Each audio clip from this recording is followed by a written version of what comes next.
Welcome, everyone, to NetApp on Air. As always, my name is Nick Howell. Thank you so much for joining us today for this special launch. Yes, we're an hour earlier than we normally come on because we have a lot of important announcements to go over with you today. In case you haven't seen any of the blog posts or videos or anything that's come out earlier this morning, we're going to go over it all of it with you today with our special guest. First and foremost, a little bit of housekeeping. Guys, we're less than, how many weeks? I think we said 11 weeks yesterday until Insight. We are ramping up really quickly to get to Insight. All of the gears are turning behind the scenes to make sure that you guys are going to have a fantastic show at the end of September. Yes, it is at the end of September this year, not the end of October like it normally is. That is September 23rd through the 25th at the MGM Grand in Las Vegas. Registration is open.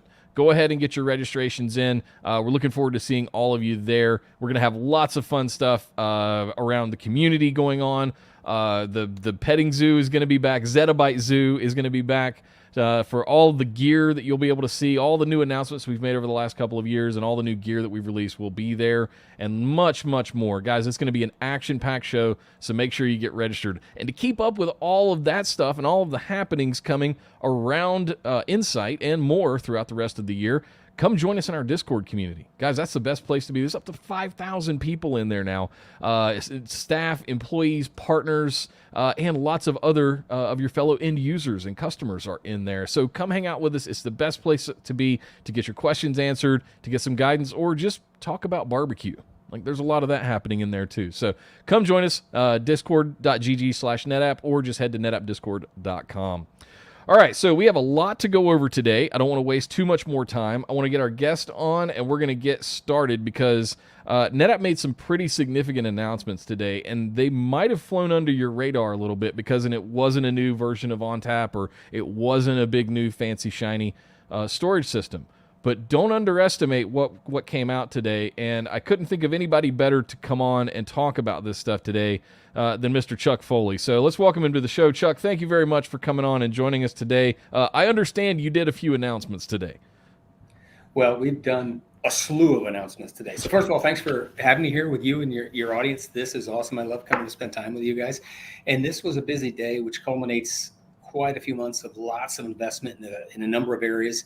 In particular, driving more intelligence into the data infrastructure, getting ready for GenAI, and all of our customers and partners that are asking us for help there, and some things to kind of bring some sanity and cost optimization to the VMware equation, since people have found themselves this year struggling with maybe some virtualization decisions that they did not know where they were going to face coming into the year.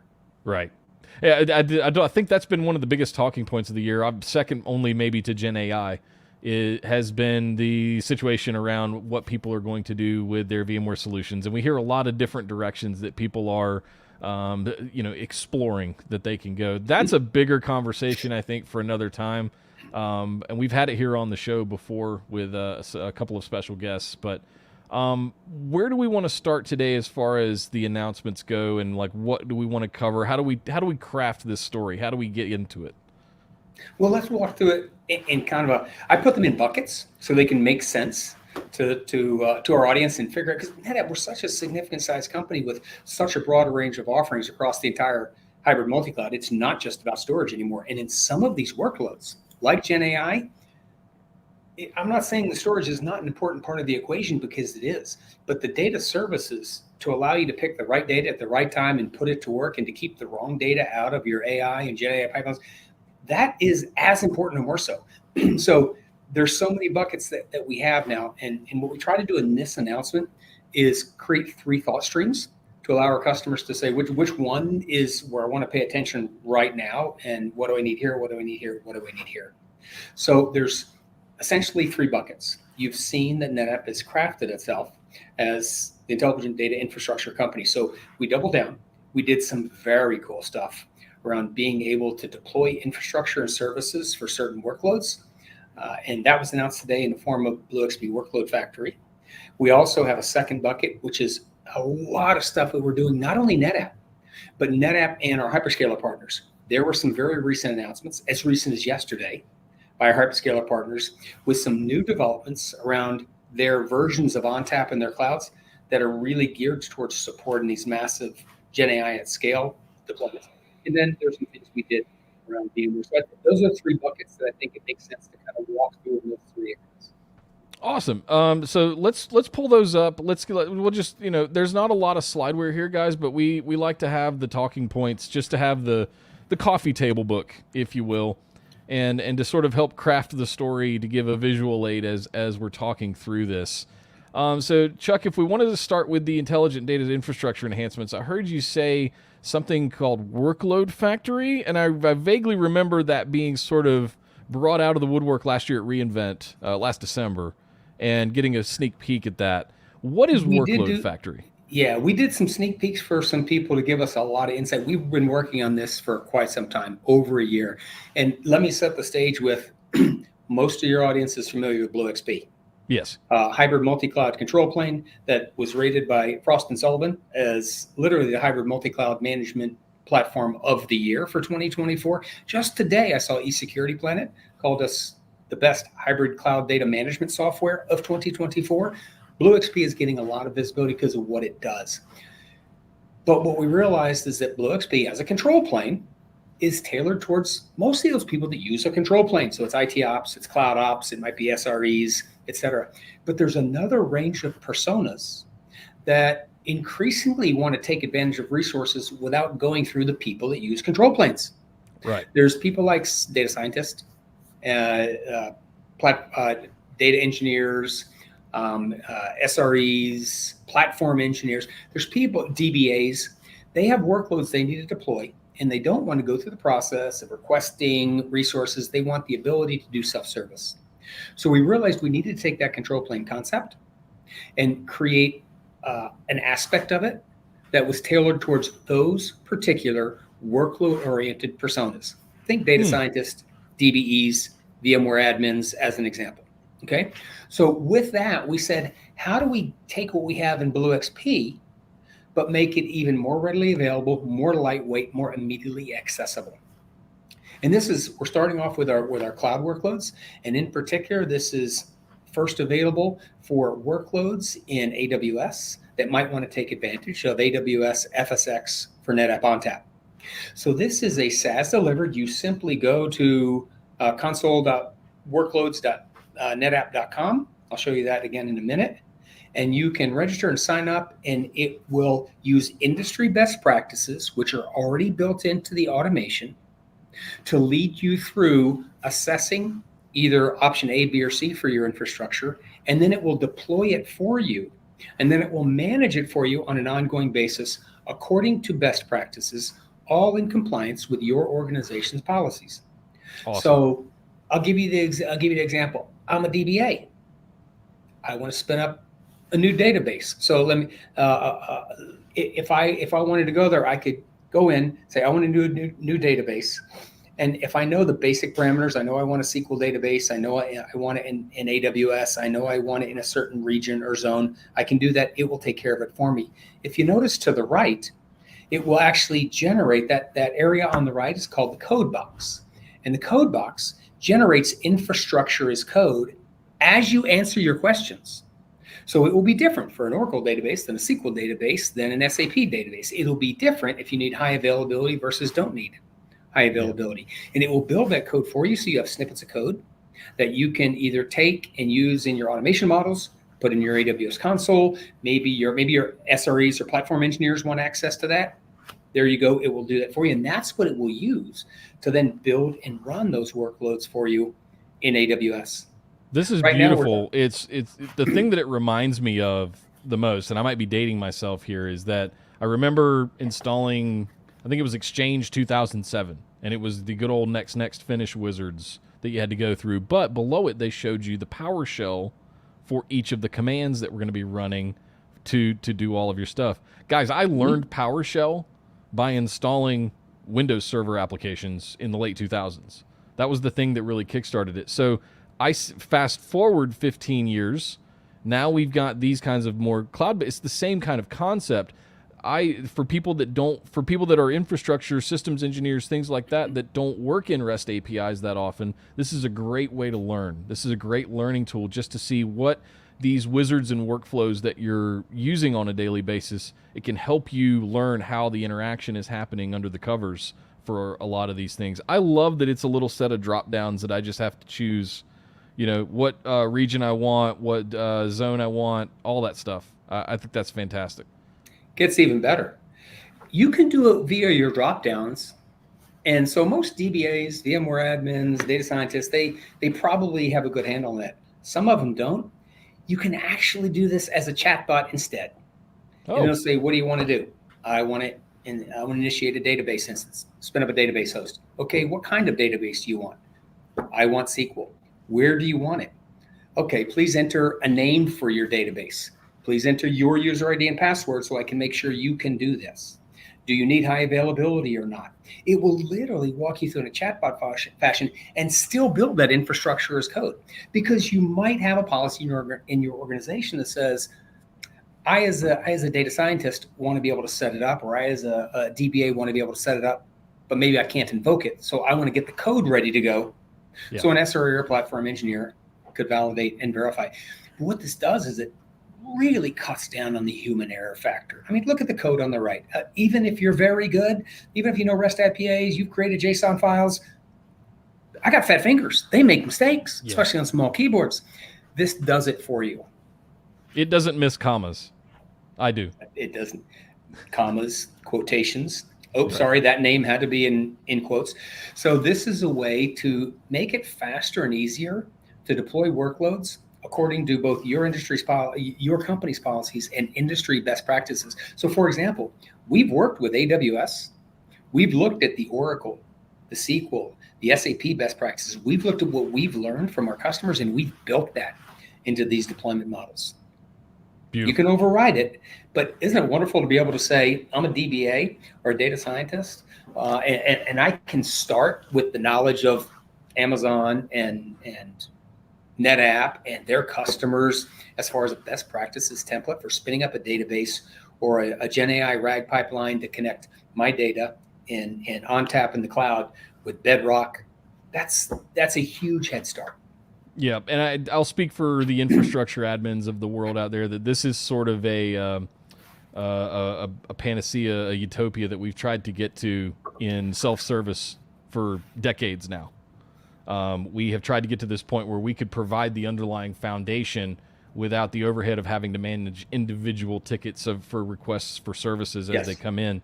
So empowering the end users to be able to do this themselves within the guardrails that we set is utopia, right? And so there are certain places and certain things. VMware got us a pretty good way there. And that was one of the reasons it became so popular over time. But having these kinds of workflows that end users can pick up and use and deploy, whether it's on-prem or in the cloud, is fantastic. I think anything that promotes this sort of stuff is going to be a big win. I agree. And the neat thing about it, so from a business perspective, new personas can deploy much more quickly and much more rapidly without making mistakes and causing problem for the IT ops and the cloud ops team. From a business perspective, that's good. Also, number one, this is a free service that we have developed to help our customers get where they need to go faster.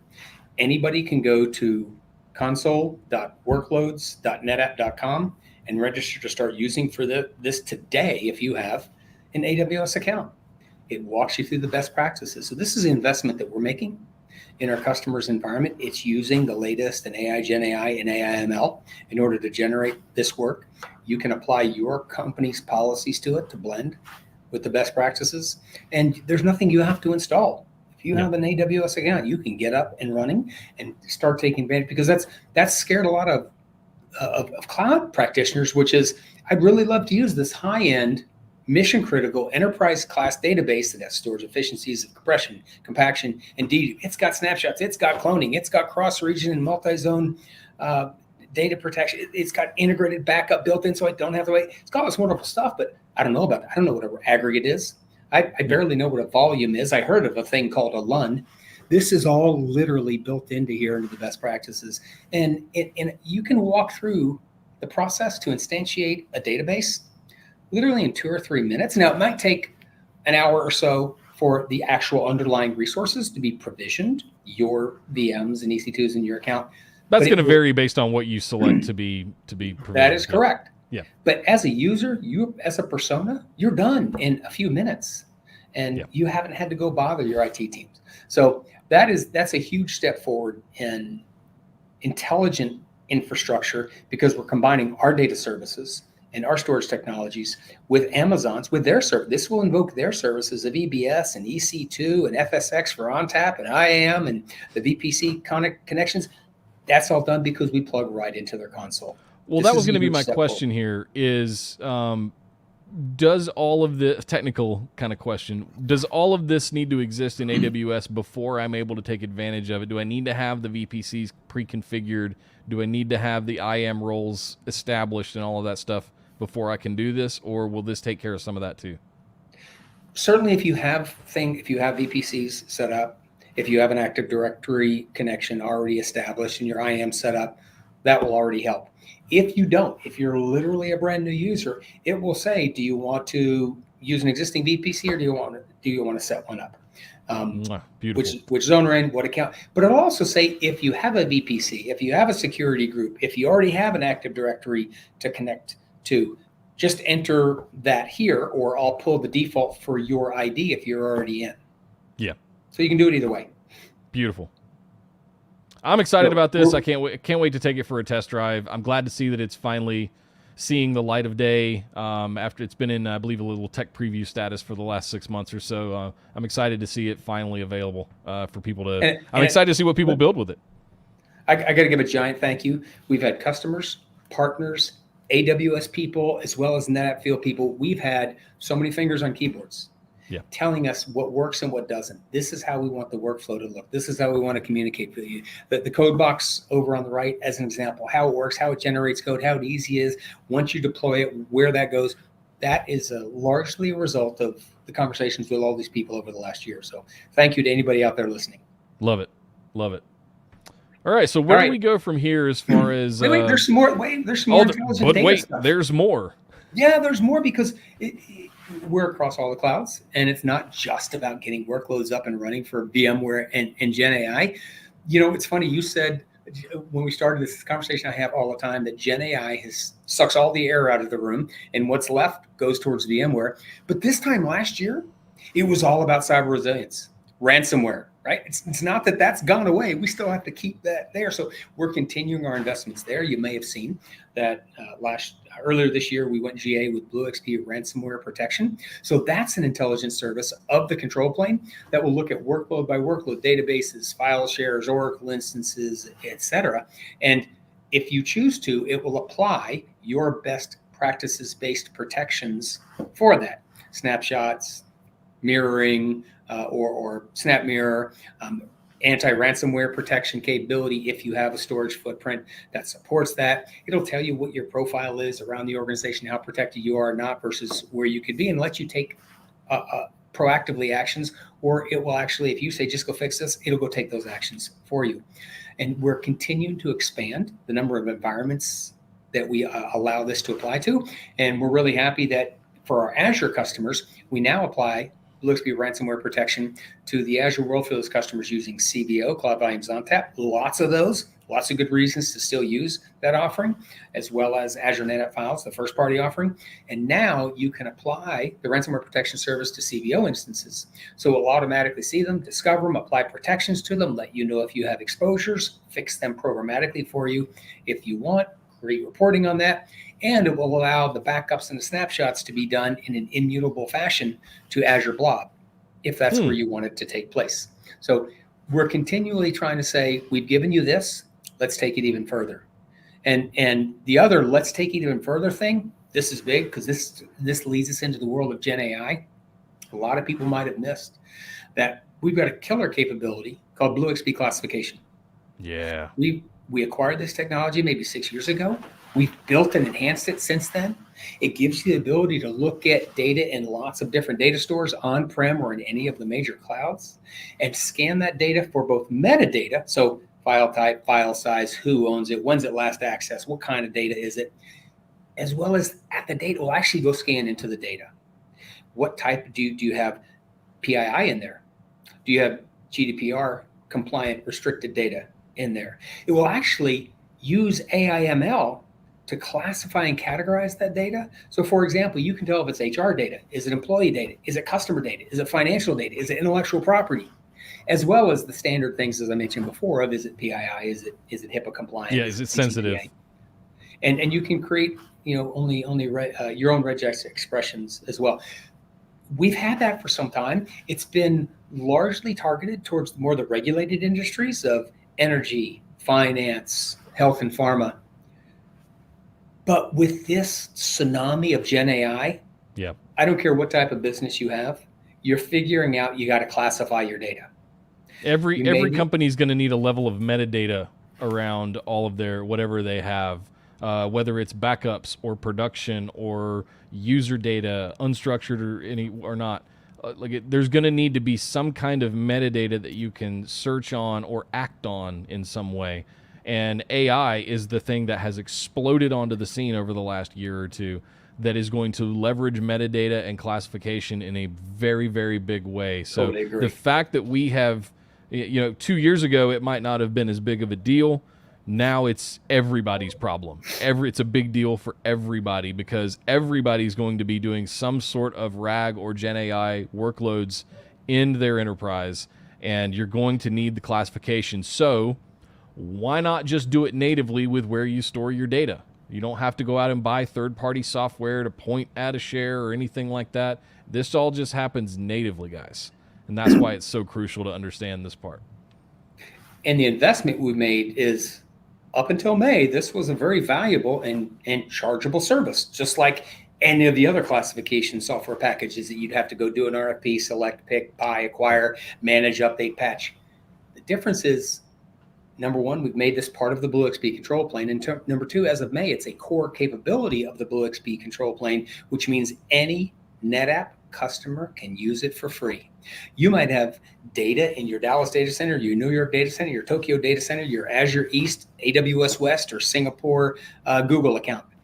You can still classify and categorize your data in all of those environments free of charge. And the reason we did that is because if you're a finance or a health or an energy industry, you probably have years of budget and acquisition processes built up to say, go buy a technology to do that. Not everybody has that. At our analyst summit last week or 2 weeks ago in New York, one analyst said to me, yeah, governance and classification, everybody should do it, but they don't unless they're in a regulated industry that has to pay big penalties. But everybody's going to have to, as you said, if they really want to use AI and especially Gen AI and RAG. We've made this now no charge. And I want to make sure your audience knows that because it's a big part of what we're doing and what we're investing in our customers for. So before we move on, one last quick question. Is it still possible? You said it's free for NetApp customers. I want to dance around some of those nuances a little bit. So can we still scan non-NetApp sources with this tool, or has that part been eliminated, or is it like a paid add-on at this point? So we had the capability to scan multiple non-NetApp sources, be it standard, generic SMB, NFS shares, or OneDrive, right, SharePoint, Google Drive, etc. Let me be really blunt with your audience. We're trying to help our customers get to a point with AI, Gen AI that they need to get to. And as a result, there's no free lunch. There's trade-offs we have to make. There's investments we have to make.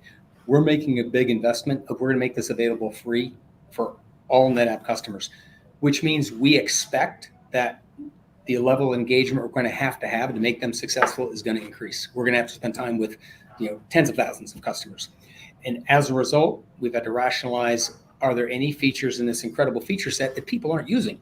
And so to be brutally honest with you, a very small subset of our customers were using this for Google Drive or OneDrive or non-NetApp storage running MongoDB. The overwhelming majority were NetApp customers, largely in unstructured data shares, and certain key databases, Oracle, SQL Server, SAP HANA, and that kind of stuff. So we've decided, let's make sure that we can give the best customer experience. Let's make sure we have all the resources positioned to them to make them successful. They're all going to want to do this for AI, Gen AI. So what we've done is we've retracted the ongoing support for a non-NetApp storage, except in cases of clean migrations. So let me give you an example. You've got XYZ brands of storage out there, and you're doing a data center refresh, and you want to bring it onto NetApp, but you want to be able to know which data you have that's old and stale and duplicate. Maybe you say, well, you acquired this company 10 years ago, but we divested it 2 years ago. Let's not bring that onto the new storage footprint. We're just going to archive that somewhere else. So we will give the ability upon request to have the service applied to those non-NetApp storage instances for migration purposes to ensure a successful migration to kind of get you into this new GenAI ready world. Beautiful. I love that. And I definitely want to do a follow-up episode and do a deep dive on classification, because I think that's going to be a very big complement, dare I say, prerequisite for people to take the best advantage of RAG and GenAI workloads internally. If they're doing their own private data, you're going to need something like this that does this kind of work. And most of them are going to be sort of bespoke to the application or whatever specific thing that it might be focusing on. This gives you that capability across your entire data set, regardless of what that layer 7 is up and above it. So keep an eye out for this classification. And coupled with the new Vino storage systems, coupled with some of our cloud storage services, like this is going to be a very big part of your lives over the next 5 to 10 years. So totally agree. This will become a de facto way to do business. And again, it's being driven by what's going on in AI, GenAI. You just, anywhere you look, anywhere you read, the numbers are too huge. You get too much productivity to not use AI, GenAI these are early indications, right? We've really started using this in production in the enterprise in the last year, but the kind of insights that it can give you, the kind of innovation that it can drive, the kind of customer responsiveness that it can foster, the win is just too big to not use it. And that's why we see all of our customers using it. And not only that, but in addition to that, AI, GenAI, and RAG. So 82% of our customers have indicated that they want to use GenAI models that can safely and securely bring their own proprietary data into a pre-trained foundational model or LLM. Yep. Customers I had an interesting conversation at our analyst summit 2 weeks ago, where they said supply chain is going to be a bigger impact than customers currently understand. This was a very large analyst that said most of our customers have AI sandboxes and centers of excellence that they built. Maybe you got 6 data centers and you have a center of excellence in one of them. And that's great to get started. But when you look at AI at scale, you're going to need a lot of GPU horsepower. And there's just not enough chips available in the world right now. I just wanted to call attention to this comment real quick from Darth Vikes. He makes an excellent point. Even if you don't deal with apps, even if you're not dealing with any of that stuff, there's a ton of data on your storage systems that you might not know either exists at all, or you don't understand what's actually running and what's being stored on the storage systems that you manage. This is going to help as well.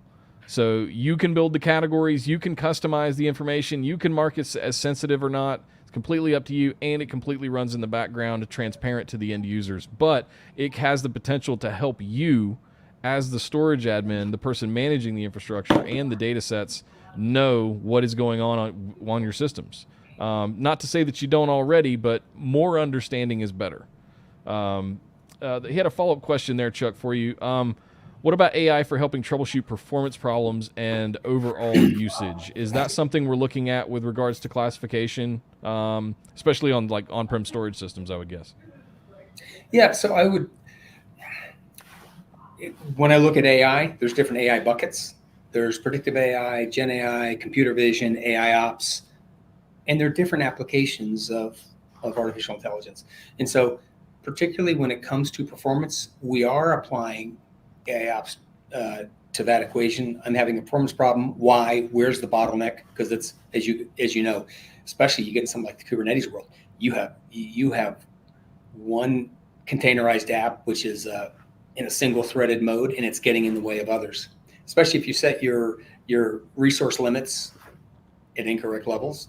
So we're doing a lot around that. I would say that the classification technology helps in that. but it's not being applied as much to the performance angle as it is the data risk angle, getting the right data in and out of the pipeline, the optimization of the cost of storage resources. We do have some things that we're doing between the digital advisor and Cloud Insights capabilities, where it does use AI ops to say, I'm having a problem. Why am I having a problem in terms of performance?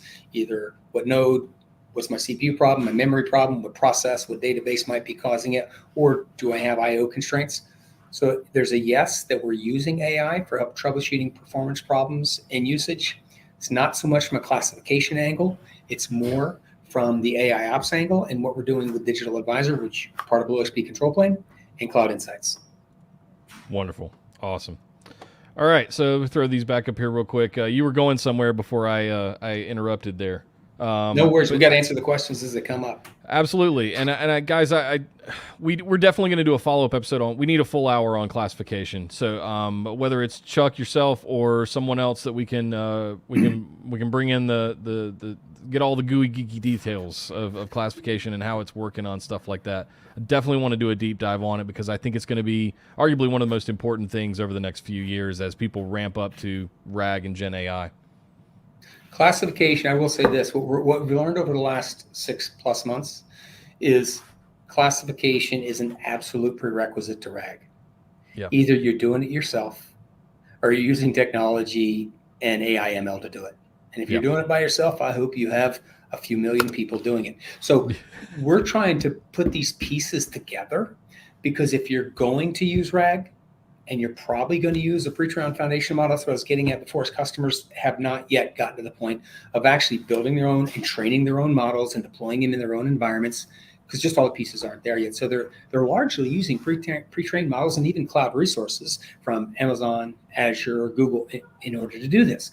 So what we're trying to do is work with customers to say, all right, how can we put together a scenario and a workflow where you get to use all of your data from wherever it is? The average NetApp customer has multiple data centers and multiple cloud accounts. And you might have stuff in all those different places. So how do you kind of tap into that data that's everywhere? But the really important part, and this is classification, how do you only bring the right stuff into the GenAI RAG pipeline? If you're talking about intellectual property and new product introduction, that's different than if you are an HR chatbot dealing with your employees and avoiding legal issues, which is different than if you're doing a customer service chatbot application, which is different than financial analysis. So you got to bring the right stuff in. By the same token, you got to keep the wrong stuff out. If you have a GenAI system, and this has happened before with companies where they set up this HR system, they enable the chatbot, they give it access to data, and all of a sudden, I know exactly what Nick Howell makes and when his last, not that you've ever had a reprimand, but I see his personnel file and I see a reprimand in there from last week. That's bad juju, but that can happen if you don't keep the stuff out that shouldn't go into that particular inferencing session. So you got to have the right data come in. That's where classification comes in. And what data scientists and data engineers are really loving is the ability to play what if games because we're all still real young in this AI world. There's a reason that prompt engineers have an escalating salary scale right now because the way you ask the question is incredibly important. And imagine if you could do run, Nick, you and I are competitors. We're both going to introduce a new product or service in Q4 for Asia Pacific. And we both want to know what's the right price point, feature set, and rollout schedule to optimize adoption. Okay. If you and I both ask a foundational model or an LLM for that, we're both going to get the same answer, so there's no competitive advantage. You know, you're hoping I'm dumb. I'm hoping you're dumb. We're each hoping the other one doesn't access AI to get all that publicly available data. But what if you can say, hey, I want to ask the question for the right price point, feature set, and rollout schedule, but I want you to use the last 10 years of product introductions that I've done with my customers. What has my discounting been versus list and versus market? What are my customer surveys? What have they said? And what are the nuances of the region that my customer operates in? Exactly. You know, it becomes geographical to an element of it. So there might be higher weighted discounts in a certain area and things like that. So yeah, all of those things matter, like all of it. And if you're going to compete Absolutely. Did you hear the story about how a chatbot sold a customer a truck for $0 or something like that? Because they quoted the price in order to do some kind of competitor price matching or something like that. And I believe it was Chevrolet. Guys, don't quote me on this, but like they had to honor it. Like they were forced to honor it. So they basically got a free truck. I don't know all the details. I don't remember all the details of the story, but there was something like that where a chatbot interaction led to they got a free vehicle out of it.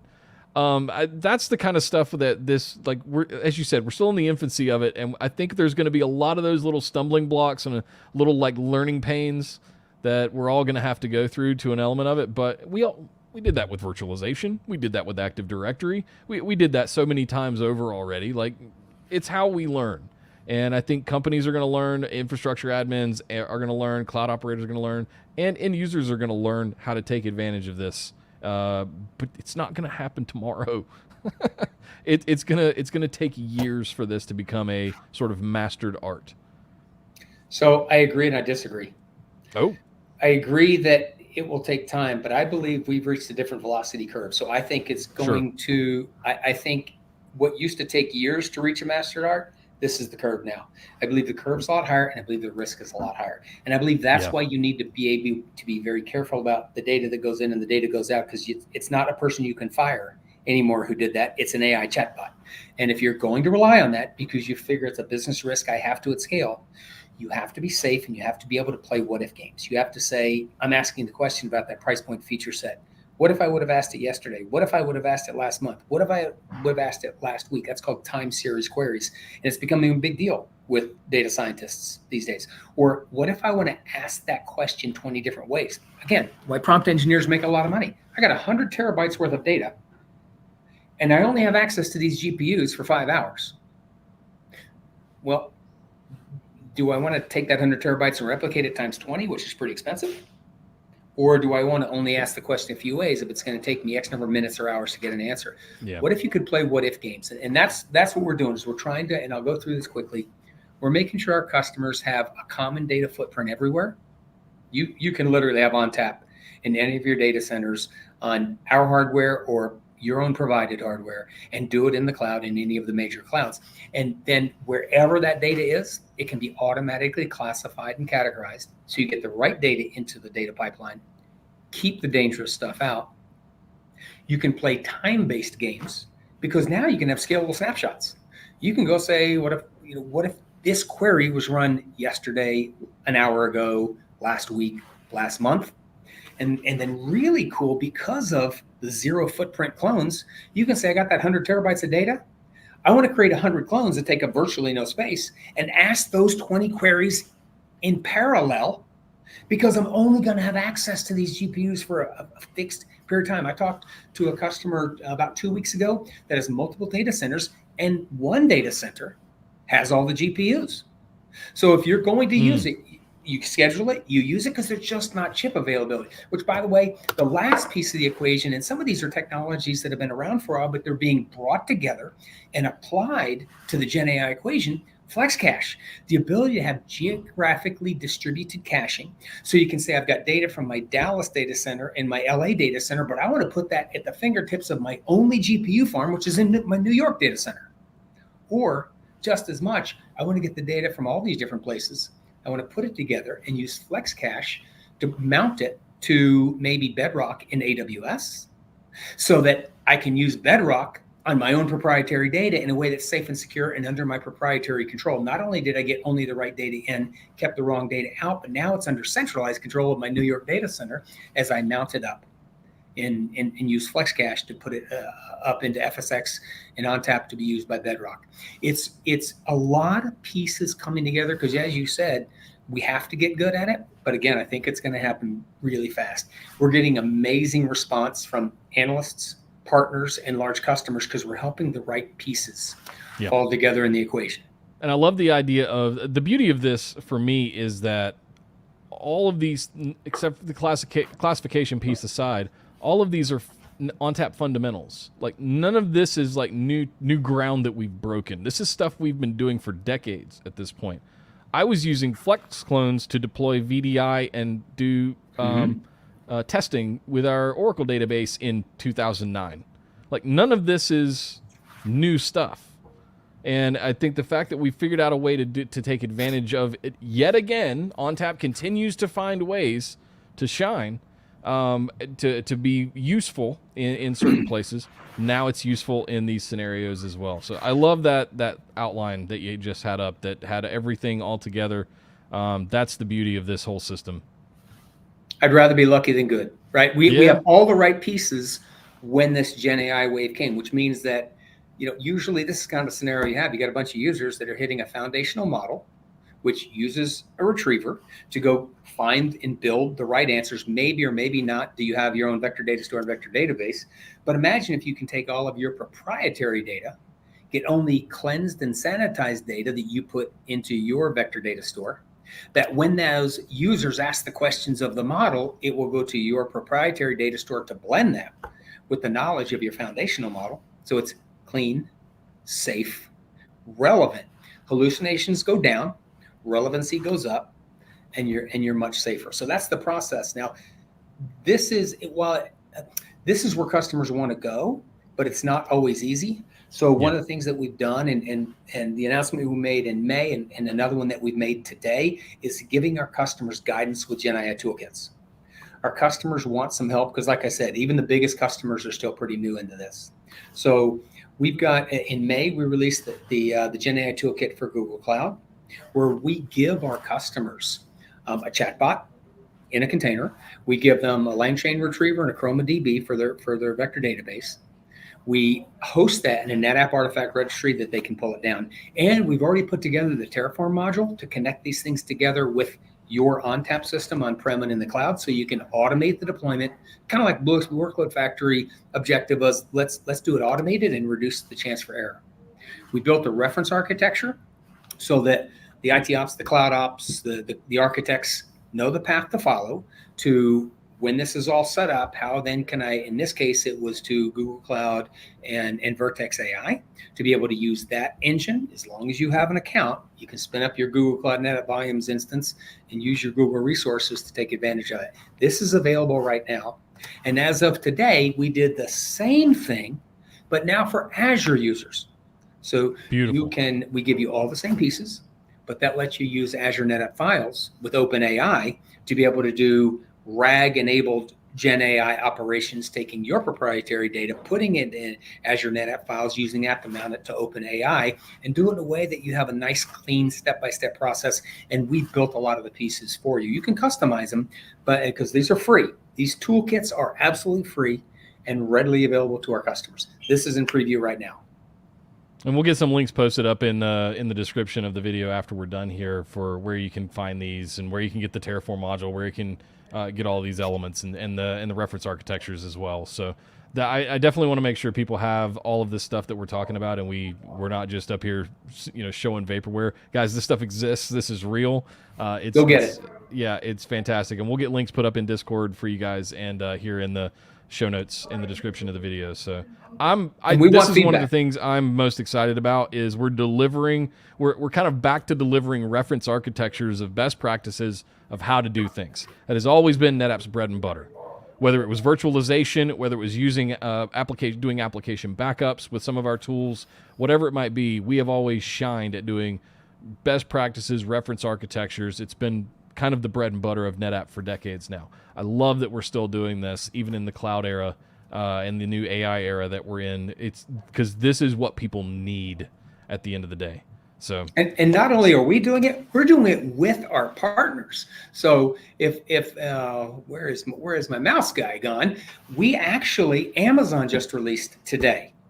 We jointly authored with Amazon a reference architecture to tie Bedrock, a really wildly successful service for GenAI, to FSx for NetApp ONTAP. Same type of thing. So this is not a NetApp GenAI toolkit. It is an Amazon released reference architecture. I think we've also got the link for that. Yeah. They did a beautiful job with this. I'm really excited. They released it yesterday because today is the Amazon Summit in New York, where thousands and thousands and thousands of Amazon enthusiasts are finding about a lot of cool new stuff across the board, but also in storage and GenAI. Yeah. And thank you, Drew, to just threw the link to that article from Amazon in the chat. So if you guys want to take a read, finish the show here first, but it's a great one. And the other thing, not only is it reference architectures, now this is a cool new announcement. It's not our announcement, it's Amazon's announcement, but they've made it so I can talk about it, which is they have now gone to the Gen 2 architecture for FSx for NetApp ONTAP. They have boosted it up significantly for these kind of scalable workloads like AI, GenAI. I love what they've done with scale out. I've heard so many people over the years say, ONTAP's a scale up, not a scale out architecture. You can't say that anymore, especially not with the virtually limitless capacity available in the cloud. So you can now use FSx for ONTAP and build a scale out cluster that goes up to 24 nodes. You can go from 2 to 24 nodes dynamically, add them as you need them. You can go up to a petabyte of the SSD performance tier and a virtually unlimited HDD backed capacity tier. And the throughput is 72 gig of throughput. This is designed for the kind of giant workloads like GenAI. So this is a big one. Guys, newsflash, we've had scalable storage for over 10 years now. We've been able to go up to 24 nodes for over 10 years now. So I don't know where that rumor came from. True, but I hear it all the time because people don't know. And in the cloud era or in the cloud world, they're not used to this kind of capability. But again, in the cloud world, not everybody's used to compression, compaction, deboot, snapshots, and clones. And we bring that capability. And so Amazon is now exploiting ONTAP for all of its capabilities because it's now not only just people with their own data centers, it's people maybe that were born and grown in the cloud, companies that were born and grown in the cloud that now need this kind of capability. This is huge. This was announced last December at reInvent. I did have a video on my Data Center Dude channel. Which one? This was announced today. Oh, yes, so the scale out stuff was announced back at reInvent because I did a video with Andy on that. That's true, but they have enhanced it. So this is even more. That's right. At reInvent last year, they did some enhancements to FSx for ONTAP where they added scale out. Initially, it was 2 nodes only. They added scale out capability last year. They've extended the scale out and the scale up capability because Amazon has invested in new infrastructure under it, which boosts up the capacity and performance profiles. So this is the problem with being behind the curtain sometimes is that I often forget that, yes, we did announce that, but it was you're exactly right. This kind of breezed past me a little bit because I thought, I heard about that. We already announced it. I had no idea they were taking it up to 24 nodes. Yes, so they've increased that, which not only have they taken the scale out up to 24 nodes, they've taken, and I'll show you in a minute what they've done for each individual node under that. So I'll get to that in a second. Wow. Also, but since we're on the topic of AI, GenAI, I want to let you know that other hyperscaler partners have also invested in this. Azure NetApp Files has recently released large volume capability for up to 500 terabyte volumes, which is more than enough for most GenAI, even RAG enhanced pipelines with 9.5 gig of throughput, 700K IOPS. So they are doing a lot as well. We're seeing the same kind of traction and appetite and hunger for more data in a same controlled manner in Azure that we're seeing in the other clouds. This is the response to it. So all these hyperscalers are coming up and giving these new kind of capabilities. This is what I mentioned before, BlueXP Workload Factory. In particular, it's got a GenAI RAG workflow capability to deploy FSx, bring data into it, connect it to Bedrock. So that's what's happening in the world of AI, GenAI. Anything else we need to touch on there before I go over and what we're helping the VMware and virtualization guys with? No, I want to get over to VMware because we could spend the next 2 hours talking about everything that's going on around RAG, specifically for GenAI, specifically with our partnership with NVIDIA and the things that came out of GTC a few months ago. Like, there's so much we've got to talk about, and I have a hunch I'm going to spend the second half of this year, a lot of that half talking about things that were directly related to RAG and GenAI. Because it's taking over the conversations. I've not talked to a customer or partner in the last 6 months that has not had an element of GenAI or RAG to it. And I think it's only It's going in, to ramp up. you're right, every conversation. Yep. The other one that I talk about besides that is VMware. So that's a great little segue into what are we doing for disaster. Last year at Insight, I know we had Phoebe Go come up and do a demo on BlueXP disaster recovery for VMware. Where's it at almost a year later? Phoebe's demo was so good. Yeah, it was. It got so many people excited, and they want us to do more and more with it because it's funny. I tell people that AI people are universally both simultaneously in love with it and scared to death of it. Then you turn the other way, and people are universally up in arms and upset with what's happened with their budgeting, forecasting, and licensing scenarios around virtualization. So they've come to us and said, can you help us out? And the disaster recovery service is one of the areas where we've been able to help them out. When we introduced BlueXP Disaster Recovery, so if you guys haven't seen it, it's a very simple guided process. Use guided wizards to say, here's my vCenter environment on-prem. I've got these nodes and clusters. I want to create a DR environment in the cloud, and it will map that for you.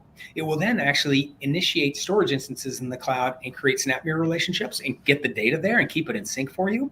The super cool thing is you might have 1,000 virtual machines on-prem. You only need one node in the cloud until you fail over.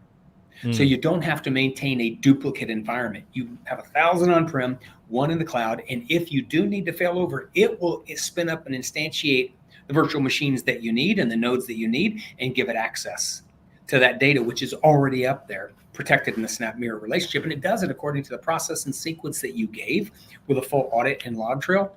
Super cool is that you can test it anytime, live. If you're a nervous Nelly and you say, I need to test my DR plan 8 times a day, I'm going to have an intern that's all they do. You can do that. It costs virtually nothing because that same one instance in the cloud will do it. You don't need to spin up all VMs. It'll spin one up. It'll make sure it can attach its data, spin it down and do the next one. Keep it totally non-invasive to production, very small cost. And customers are looking to squeeze costs. It's kind of like squeezing the balloon, right? Squeezing a water balloon. VMware has done some things with their licensing that for some customers has swelled up the size of that balloon. You go to squeeze it, it's going to go somewhere else. Let's squeeze it out of the DR side of the equation. Let's make it very simple, easy. Good way to look at it. Effective. It's one way we're helping them. And so what we've done now is those same customers have said, you helped us a lot, but your initial BlueXP disaster recovery was for my NFS shares, which for NetApp customers, that's 70% of the data that our customers are using in the VMware environment. But they also tend to use VMFS, high performance file system that's used for VMware images and block data situations like databases. So we have added now, effective today, VMFS capability to the BlueXP disaster recoveries for on-prem to on-prem. We have not yet enabled it in the cloud. We're doing a walk before you run, before you fly kind of thing. So now, if you're already protecting your NFS shares either to the cloud or to on-prem, now you can add your VMFS workloads as well, but it would go to another on-prem instance. Same simple guided wizard, same process of being very cost-effective and giving you that guided tour through it and non-invasive testing and low-cost implementation. That helps a little bit. The other thing that we're doing is with Amazon, as I said before, for enterprise kind of workloads that may not be considered scale out workloads, more scale up, and VMware and VMware Cloud is a great example of that.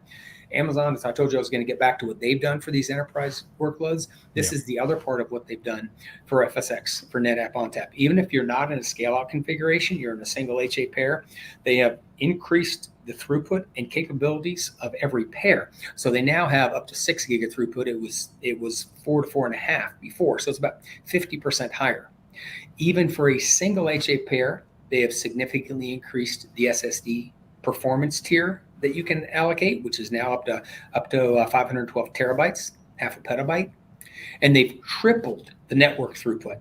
So the network burst throughput has gone up by 300% and 150% on the disk throughput. And so you can scale nodes up and down in terms of throughput performance, because like most cloud services, you want higher performance, higher IOPS, you're going to pay for that. You can scale it up or down if your workload varies seasonally or monthly or on a end of month kind of basis kind of thing.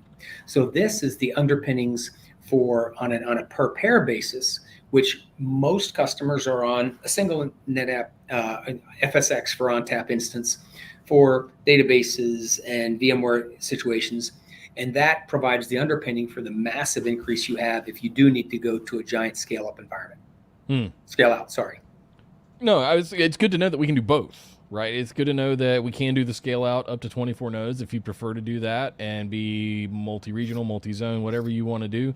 Or you can just have one big fat ONTAP instance that's doing, you get to pick that's it. got as much horsepower as you could throw at it. So, yeah. And I'm pleased to say that we worked with AWS to give even more capabilities for more workloads. A lot of people think ONTAP in the cloud is about files, NFS, SMB, but FSX for ONTAP is a killer block workload workhorse as well.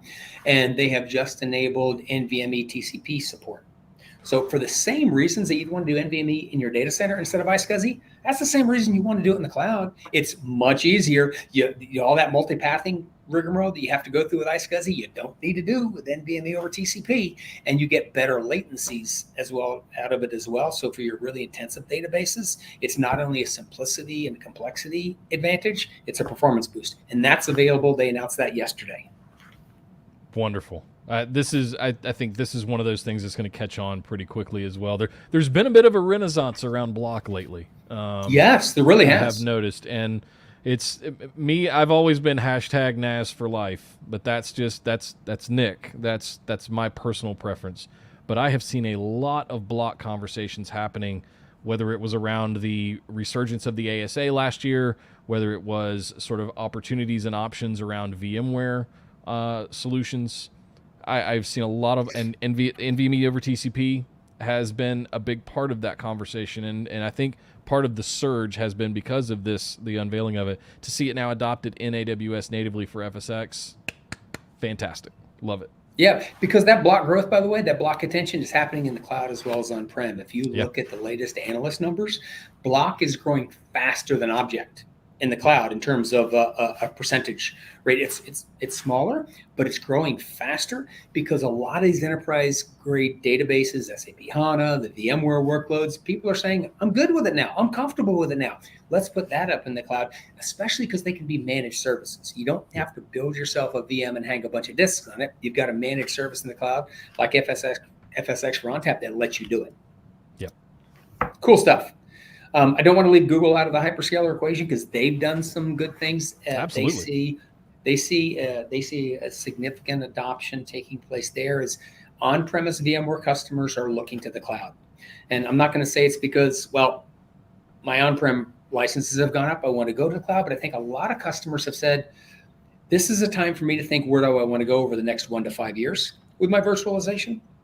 It's not as simple as, hey, I'll just convert from a VMware environment to a native cloud environment. That ain't that simple. It's a 5-step process to convert a virtual machine. You think it's simple, but all of your glue, your processes, your inner workings, your third-party tools, your APIs, that's all built around the VMware environment. That's not going to go away anytime soon. But a lot of customers have said, let me take these workloads and lift them up into a like for like, VMware on-prem to VMware in the cloud. And then I get to make the determination if and what workloads I might want to take cloud native in a much more sane approach. And because of that, Google realized that the complexity of networking between these services can be daunting. If you're familiar with automatic peering in the cloud, so Google Cloud VMware Engine, it's a fully managed VMware service by Google. That's super cool. But if you want to use enterprise-grade storage, Google Cloud NetApp Volumes, that's in your VPC as a customer. Yep. So how do you get these two VPCs to work together? Well, it's possible you can do it manually, and that's how it's been done. But just like we talked about with BlueXP Workload Factory, commas, quotes, a decimal point in the wrong place, that causes nightmarish issues. So now they have automatic peering. So you can plumb it together manually, but this is so much easier. This is so much easier. And this was a big deal because this removes one of the biggest complexity issues of really an enterprise class deployment of VMware in the cloud. Yeah, the network. It's always the networking. So that's what we announced. There's a lot of stuff. I'm going to recap it for you.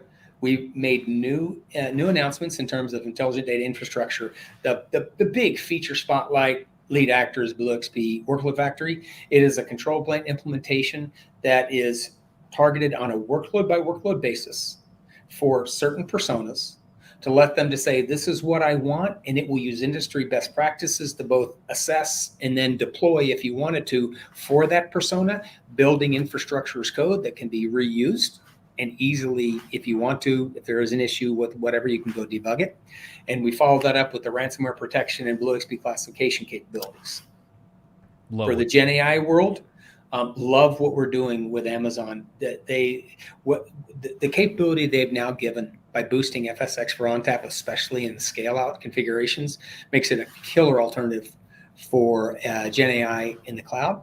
And we've done, because RAG is becoming de facto part of how customers are doing GenAI, the reference architecture with FS ONTAP in Bedrock, if you want to do it yourself, or you can let BlueXP Workload Factory do it. And the other GenAI toolkit extensions that we've done, we've added Google now added Azure to Google, and the enhancement that Azure has done with Azure NetApp files. I think we have a really solid hybrid multi-cloud story for GenAI.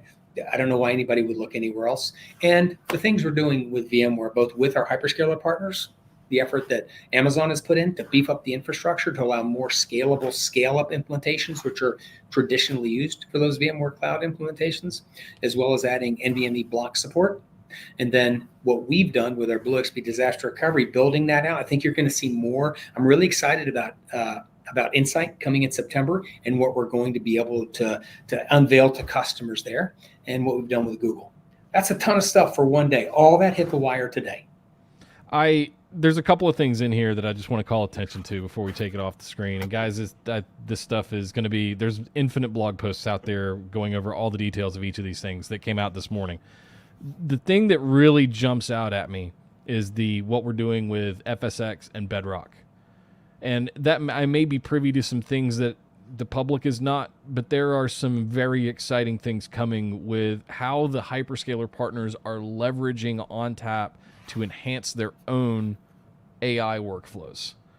That's the key thing to take away here, because it's what I said earlier. The things that we've had for decades now continue to evolve and continue to make an impact on the things that come in. So I'm seeing them take advantage of flex clones and snapshots, basically, the core fundamental of it. And some of the stuff that we're doing around classification is going to be really, really important. All of this other stuff can be chalked up to speeds and feeds in a lot of cases, but the integration work and the tied at the hip nature relationship that we are with the hyperscaler partners after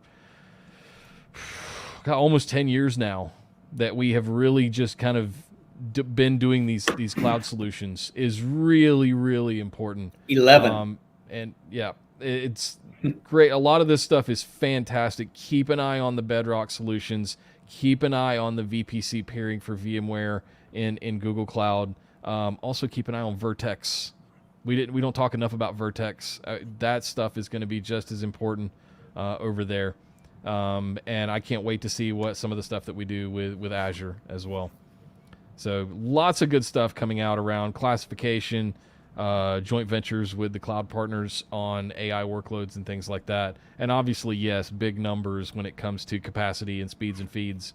But it's only going to get bigger from here. I think we're in one of those cool inflection points, the 10-year cycles, where we've just jumped a big hurdle in capacity and performance of like commodity drives.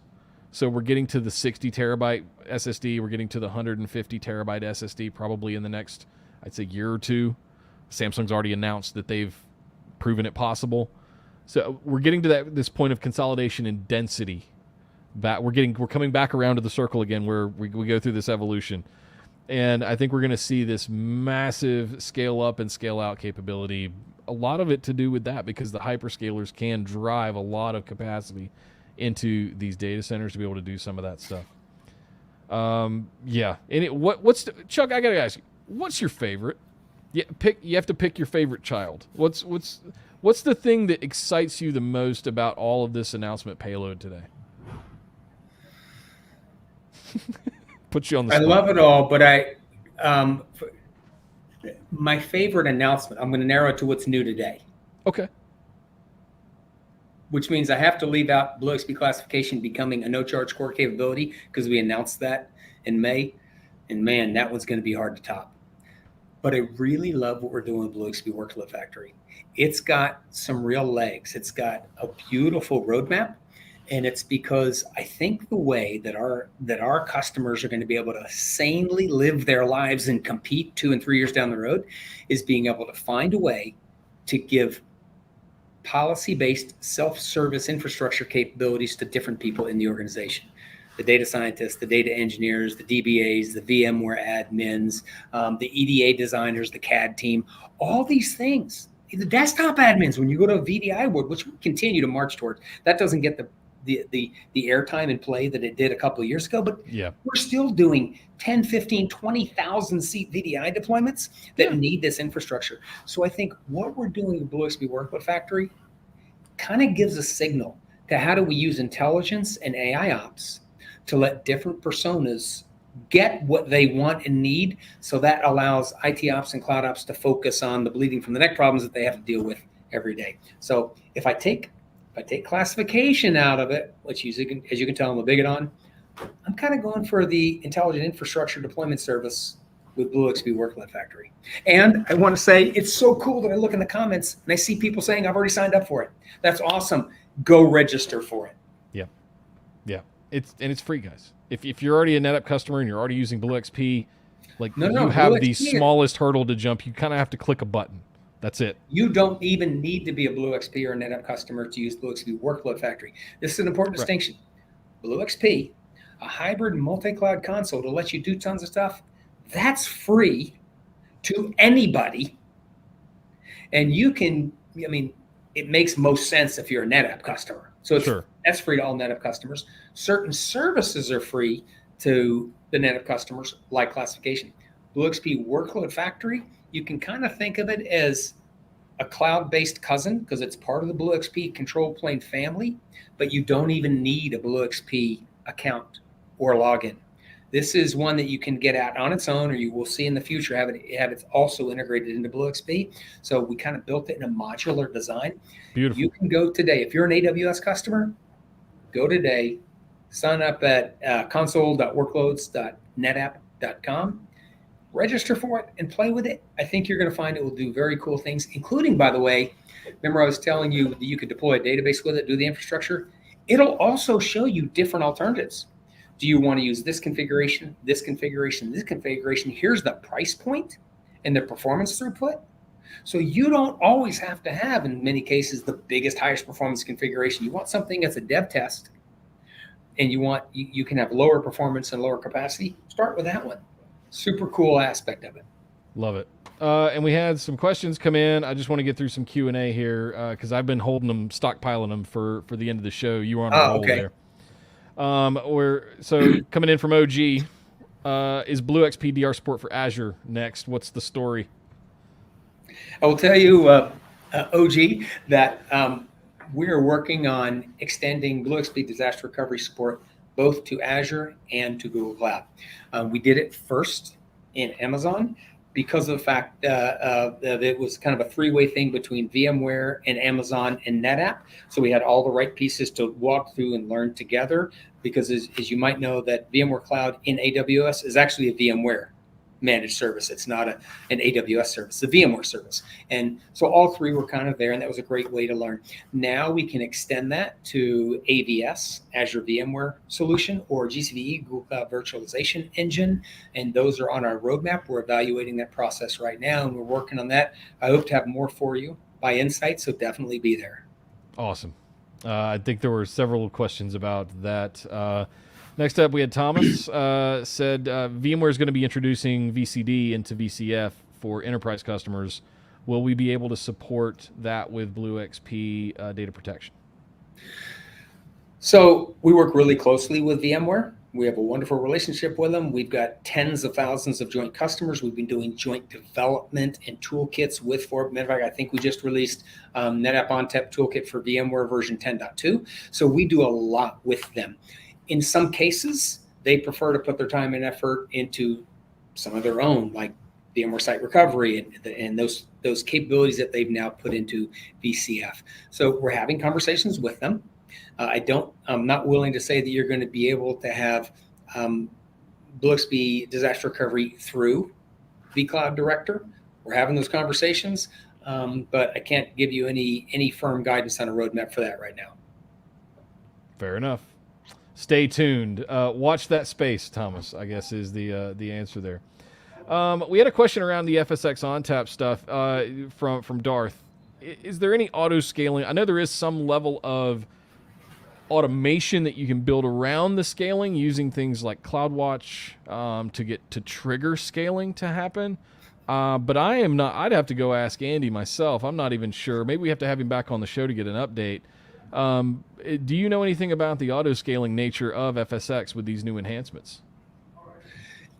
At this point in time, I'm not aware of any auto scaling from AWS for that, other than they intelligently use thin provisioning.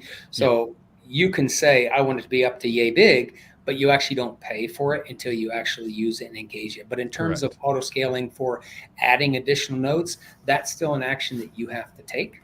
So I'm not aware of any AOps or any automation that will scale nodes for you. Yeah. Awesome. Good question there, Darth. And lastly, a question from LinkedIn. Wow. Okay. We got a question from LinkedIn. Fantastic. Deborah Hamilton asked, Workload Factory for, you had to know this was coming. You had to know it was coming for GCP and Azure too. Well, first of all, I'm actually laughing. We had a question from LinkedIn because I get 100 questions from LinkedIn every day, and they're not nearly as relevant as this one. So kudos, Deborah, because this one is actually a relevant LinkedIn question. So I will tell you that BlueXP Workload Factory, as I said, is a chance for us to put a very thin, lightweight, easy to access user persona mini control plane out there. And we're doing it first in AWS. We got those 4 workloads in AWS that I mentioned: VMware, GenAI, enterprise databases, and standard file services.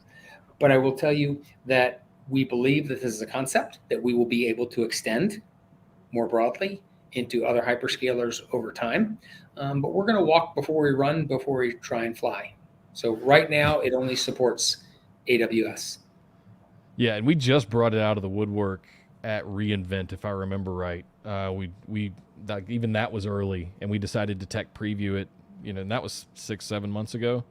So having it out you have to really interlock with the console. Absolutely. And there's a lot involved with that, because it's not just like, oh, there's an API public. You have to interlock with the console. So it means that both companies have to step up and make a commitment.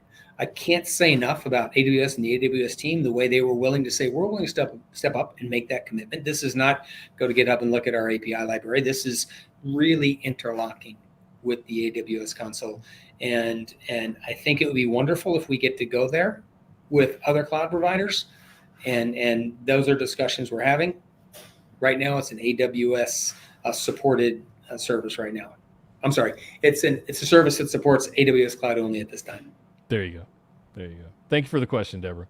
Any other questions, guys? You throw them in the chat here in the last minute or so. Did I not take that out of there? There we go.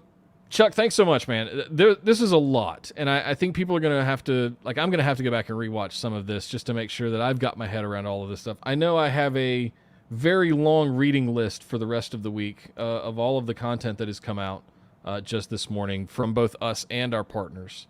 But big takeaways for you, how this has been a long time coming for a lot of these things, and to package it all up like this, I'll summarize it like this.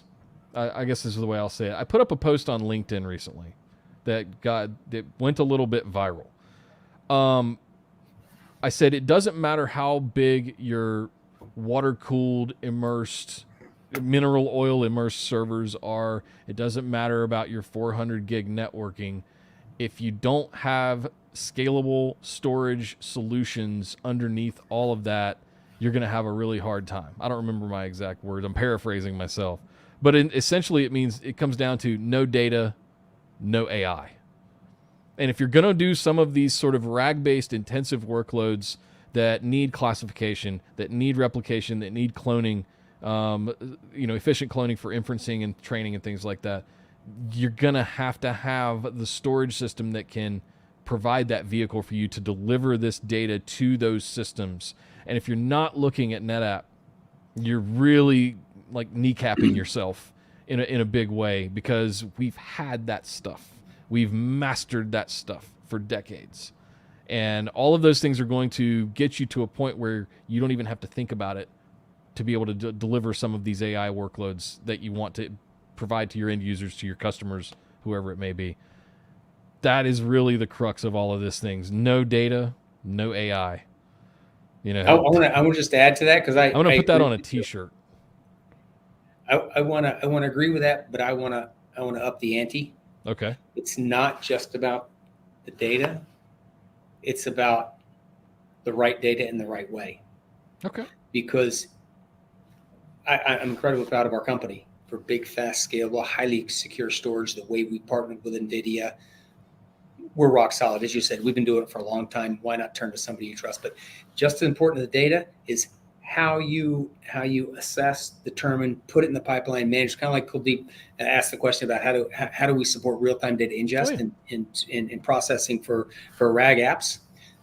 That's the data intelligence. So not only have we been doing data and storage for a really long time, what makes NetApp unique is the way we've spent tremendous amounts of money, both in acquisitions and in our own organic development for the data services like the classification, like the AI ops, that allow you to say, yeah, Kuldeep, you can have multiple different data points. You can set up snap mirror relationships. You can bring this data in. You can create a clone of it. You can mount that to a vector database, which you then can have your LLM retriever reference. That's how you make that happen.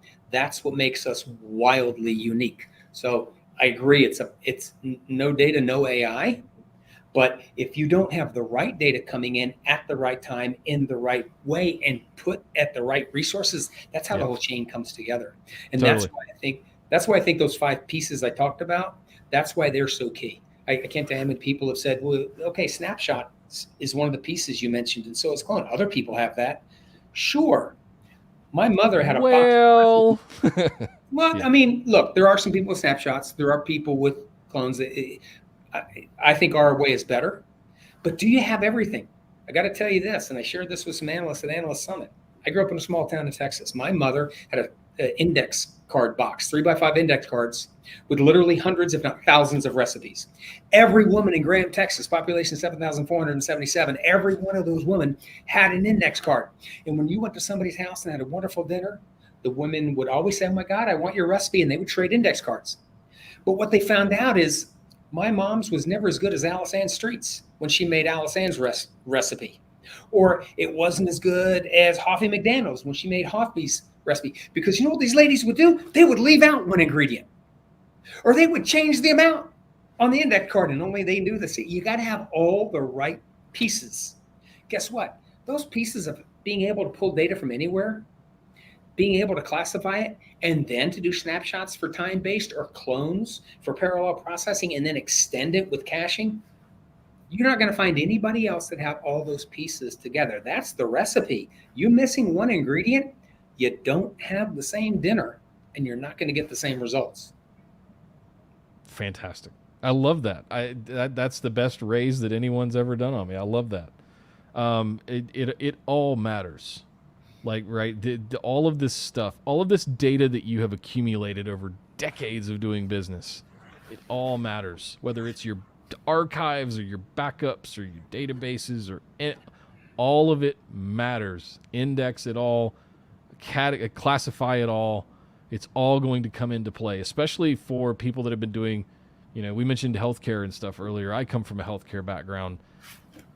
We had copies of our database back to 1995. Like literally the V1 of the database, they still had a copy of. And just because we could, not because we had to. But we would have to prove all the time. We'd have to prove that we could restore backups from 3 years ago. We'd have to prove that we could do all of this stuff. We had no way to do that in 2008, really. We had tags, a loose concept of tags. But we had to use tools like Semantic Enterprise Vault and things like that to kind of do some of this stuff.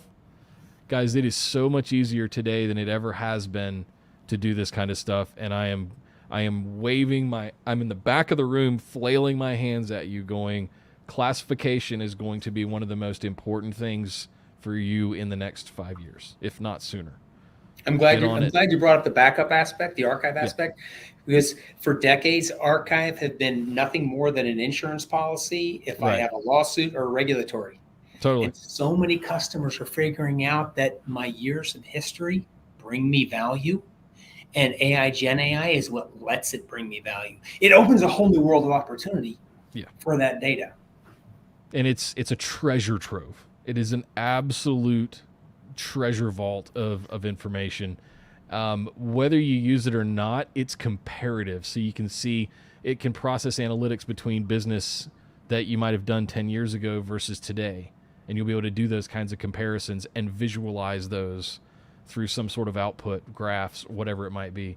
Like it has inherent value in some way, shape, or form. So don't just skip it because it's from 10 years ago. All of it has value. All of it. Well, Chuck, any closing thoughts before you get out of here? We've had an excellent show, lots of questions, lots of good chat going on. We didn't have any technical difficulties, knock on wood. I'm happy about that. But yeah, I wanted to give you a shout out too. You're in New York City at the moment at the AWS Summit. Any exciting things going on there? This is great. The energy and excitement at the AWS Summit is huge. They've got tens of thousands of people at Java Center learning about new things. There's a lot going on, but I will tell you that an overarching theme is GenAI, how to stay in front of it, which is why these announcements of the enhancements to FSx for NetApp ONTAP, what they're doing with Bedrock, how we're putting the data together with the services, that is taking front and center stage. There's a very cool session taking place at 3:30 today. So if you're in New York, drop by, or actually you can go, if you go to, I don't have the URL right now, I apologize, but if you Google AWS Summit New York 2024, you can no longer register live. They can't fit any more people into Javits. They won't let you come, but you can live stream a number of the key presentations. Really? Okay, that's good to know. I'd love to watch it. Yeah.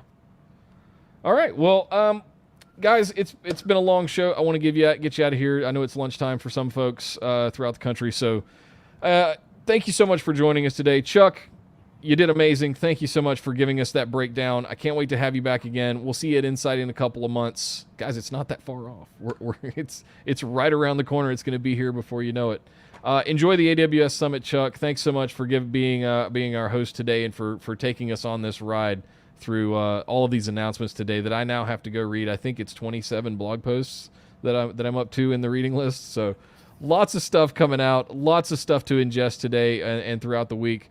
But use this as a resource, share it with your friends, your customers, all that kind of stuff, and just give them the breakdown here of just quick 90 minutes on how everything that came out today from NetApp. So, Chuck, enjoy New York. Thanks so much. Have a slice for me. I definitely miss it. Have a good Italian sandwich for me. It's been a long time since I've been to Manhattan, but thank you so much. All right, guys. Thank you so much for joining us today. Just quick closing notes here. Go get registered for Insight. Now. It's middle of July. We got to get it going. You're only a couple of months away. August, September. See, that's only 2. That's a couple. You've got little over 2 months before you've got to be in Las Vegas at the MGM with me, with Drew, with the rest of the community. We're going to be doing lots of fun stuff. Can't really share a lot of it yet, but we'll get there, right? We'll be sharing a lot of that stuff. To keep up with all of that, you want to be over in the Discord community. So come over to netappdiscord.com, join us over there, or go to discord.gg/netapp if you know Discord. If you have Discord already, you know how to get there. That is where all of us hang out. That's where the community of up to 5,000 people are in there, between employees, some of our executives hang out in there. Chuck hangs out in there every now and then. We ping him on stuff. Jeff Baxter, who we've had on the show, hangs out in there. He reads all of this stuff that you guys post. But we got lots of support staff, lots of your peers that are in there, lots of our lots of our channel partners, and much, much more. And of course, me and Drew hang out in there all the time. But yes, definitely come and join us. I'm running out of gas. I apologize. That's going to do it for us today, guys. I really appreciate you guys showing up. I'm excited about all of the announcements that came out today. There's so much more that we have to do here. Make sure you subscribe and follow us on all the things so that we can show that we can get some brownie points with the social media team. They'll really love that. We really appreciate it. Thank you, guys. And yes, until next time, we'll see you guys. Take care.